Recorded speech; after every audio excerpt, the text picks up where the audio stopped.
Sophia Chen didn't stand.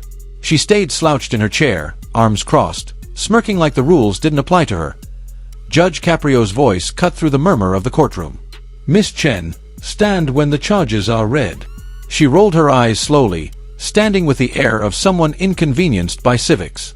"Fine," she muttered. "Where is your parent or guardian?" Judge Caprio asked. "My dad's busy." "He's important," she said, with the same dismissive tone she used for the rest of the courtroom. Judge Caprio nodded slowly, almost to himself. "Important enough to be absent while your actions have consequences?" Sophia shrugged. "He can handle it later. He always does." A ripple of whispers ran through the courtroom. Judge Caprio raised a hand. Silence returned instantly. "Nothing goes away in my courtroom, Miss Chen," he said quietly but firmly.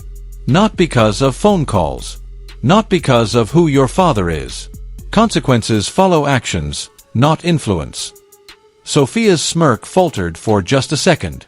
Then it returned, sharper this time. "We'll see," she muttered. Judge Caprio opened the file before him. "Let's discuss what you did. And then we'll discuss what you don't yet understand about your father." The courtroom felt smaller.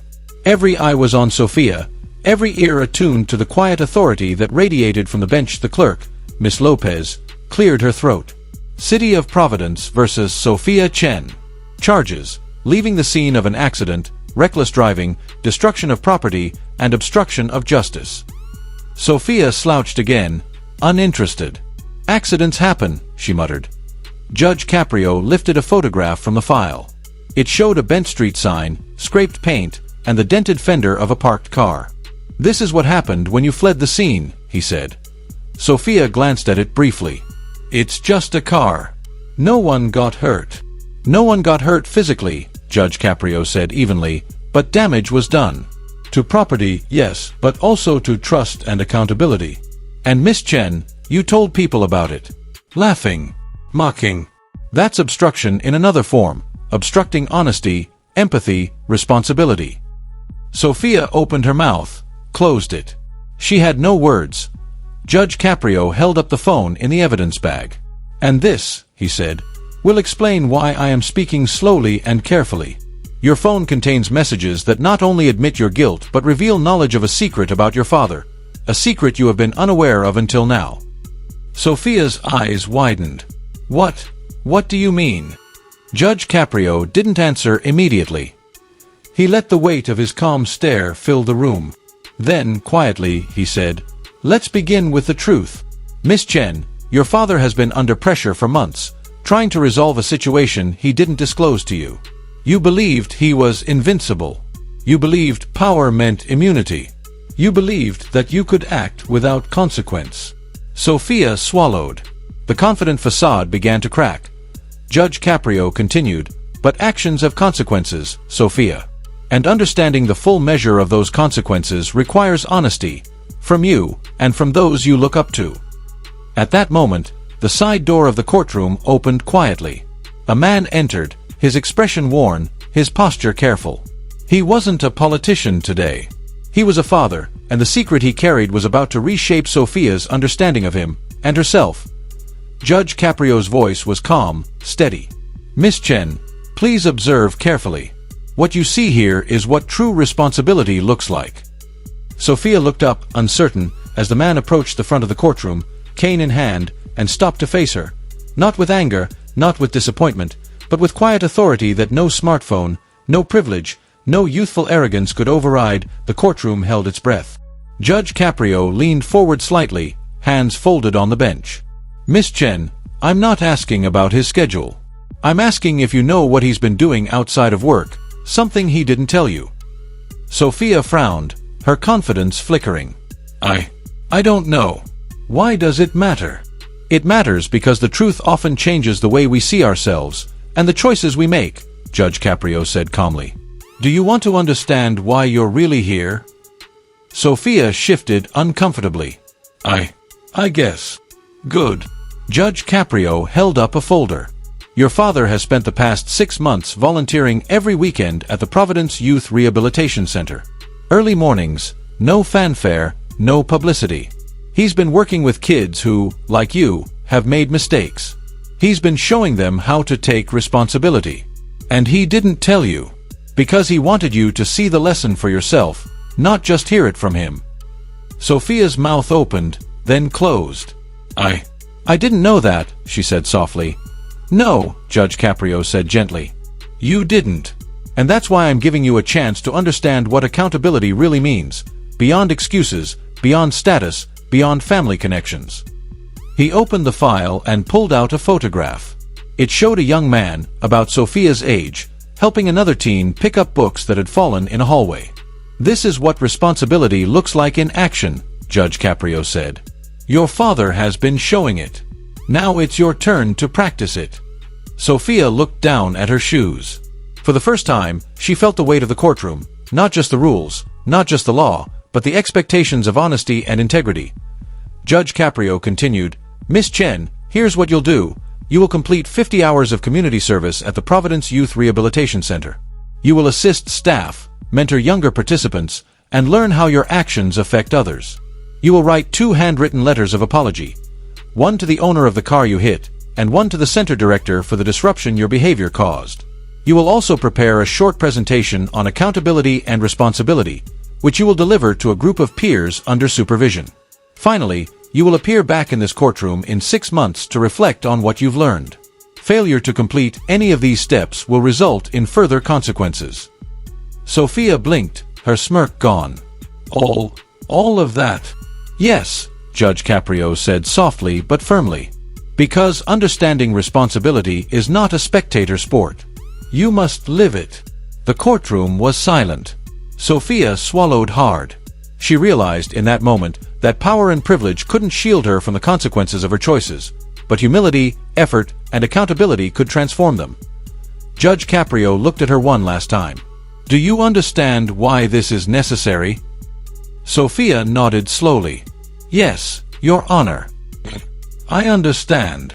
Good, he said, closing the file. Then let's begin the work of learning. It will be difficult, but it will be worth it. Your father has shown you the way. Now it's time to walk it yourself. For the first time, Sophia felt the weight of the lesson and the spark of the change she hadn't expected. Raymond Thayer reported his car had been struck while parked. He said a young woman had fled the scene. I spoke with witnesses, reviewed security footage from a nearby business, and identified the defendant as Sophia Chen. The vehicle sustained significant damage to the rear bumper and tail light, and there was paint transfer along the side panel consistent with the defendant's car.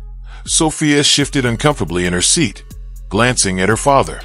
David Chun sat quietly, absorbing the details with a tight jaw and tense shoulders. Officer Martinez continued. After reviewing phone records and statements, we determined the defendant left the scene without providing her information or contacting authorities. This is a violation of state law. She paused, letting the weight of her words settle. Further, when questioned, the defendant initially minimized the incident, claiming it was no big deal and that she didn't want to get in trouble. Sophia's confident mask began to crack. She looked down at her hands, twisting the edge of her jacket nervously. Judge Caprio's eyes stayed fixed on her. Miss Chun, he said softly but firmly, this isn't about punishment alone. It's about understanding the consequences of your actions. The person whose car you damaged is just one of many affected when someone chooses to run instead of taking responsibility. You left him, and in doing so, you sent a message that your convenience matters more than the law, more than someone else's property, more than honesty. Sophia swallowed hard. I panicked, she admitted. Of course you panicked, Judge Caprio said gently. You're 16. You're learning. But panic does not excuse fleeing the scene. It does not erase the harm caused. The real question is what you'll do now, knowing the truth. David Chen finally spoke, voice quiet but steady. Sophia, I should have been more honest with you. I should have told you the truth about losing my job. I wanted to protect you, but in doing so, I left you to navigate mistakes alone. I see now that my silence didn't shield you. It left you unprepared. Sophia's eyes widened. You weren't working? No, David said. I've been volunteering at the Providence Youth Rehabilitation Center every weekend. I wanted to keep busy, to give back, and to show you by example what responsibility and integrity mean. I didn't tell you because I was ashamed, not of the work, but that you'd see me as weak. The courtroom shifted in quiet anticipation.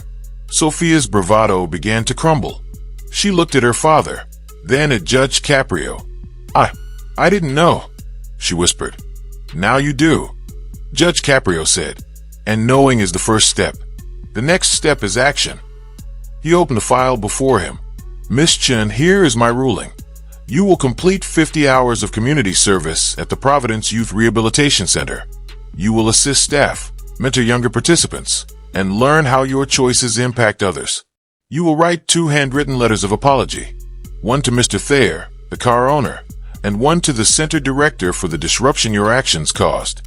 You will also create a brief presentation about accountability and responsibility to be shared with your peers at the center. Finally, you will return to this courtroom in 6 months to read a reflection on what you have learned. Sophia's eyes filled with tears. All of that? Yes, Judge Caprio said gently, because understanding responsibility is not a spectator sport. You must live it. David reached for his daughter's hand. I'll be there with you, he said. We'll do this together. Sophia nodded, finally seeing her father not as a distant figure of authority, but as a man striving to do right by her and by others. She looked at Judge Caprio. I understand, Your Honor. I'll do it. Judge Caprio closed the file. Then let the work begin. You will learn, and you will grow. That is true justice. Outside the courtroom, the sun was breaking through the clouds. Sophia and her father walked side by side toward the parking lot, ready to face the responsibility that had been set before them. Sophia and her father walked slowly toward the car, the late afternoon sun warming the streets of Providence. For the first time in months, there was no tension between them, only a quiet understanding that had taken weeks of effort, patience, and honesty to build an MR. Torres wheeled alongside them, camera in hand. You've done well, Sophia, he said, his voice warm but firm. Not just with the photos, but with how you treated everyone here. That matters more than you know. Sophia smiled softly. Thank you, sir, for giving me the chance to make it right and for teaching me to see people, really see them. David put an arm around Sophia's shoulders. And thank you for letting me see you, too, for letting me be part of your life, not just a shadow in it. The three of them paused as the camera clicked again, capturing a moment that spoke of growth, redemption, and second chances. It was more than just a photograph.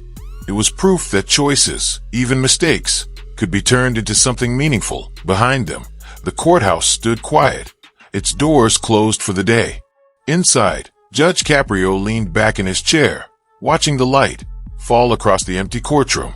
He thought about the weight of responsibility, the fragility of trust, and the power of honesty. He didn't need to witness every apology or every volunteer hour. He knew the transformation he had seen would carry forward. Justice, he reflected, was never only about punishment. It was about the chance to learn, to grow, and to reconnect with what truly matters. And as Sophia and David walked down the sidewalk together, laughing softly and sharing small, meaningful words, he allowed himself a rare, satisfied smile. Real justice, after all, was not just about the law. It was about hearts, relationships, and the courage to do better. Outside, the sun dipped lower, painting the sky with hues of gold and rose. Second chances were not given lightly, but when they were embraced, they had the power to change everything.